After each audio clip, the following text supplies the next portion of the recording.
এক ব্যক্তি রাগান্বিত হয়ে তার স্ত্রীকে বলল, আমি যদি তোর সাথে আগে কথা বলি তাহলে তুই তালাক।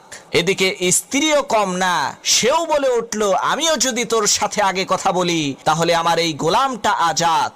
এভাবে দীর্ঘদিন অতিবাহিত হয়ে গেল, কেউ কারোর সাথে কথা বলে না। এদিকে সংসার অচল হয়ে পড়ল। তখন সেই লোকটি বড় বড় আলেমদের কাছে যেয়ে বলতে লাগলো, হুজুর আমাকে বাঁচান, আমি যদি আমার স্ত্রীর সাথে আগে কথা বলি তাহলে আমার স্ত্রী তালাক হয়ে যাবে।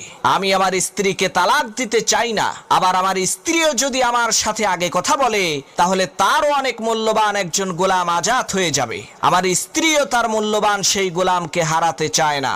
এখন আমরা কি করতে পারি? আমাদেরকে বুদ্ধি দেন। তখন সমস্ত আলেমগণ বলতে লাগলেন, ভাই আপনার এই সমস্যার একটাই সমাধান আছে, হয় আপনার বউ তালাক হবে, না হয় গোলাম আজাদ হবে, এছাড়া দ্বিতীয় আর কোনো উপায় নাই। লোকটি চিন্তিত হয়ে পড়ল।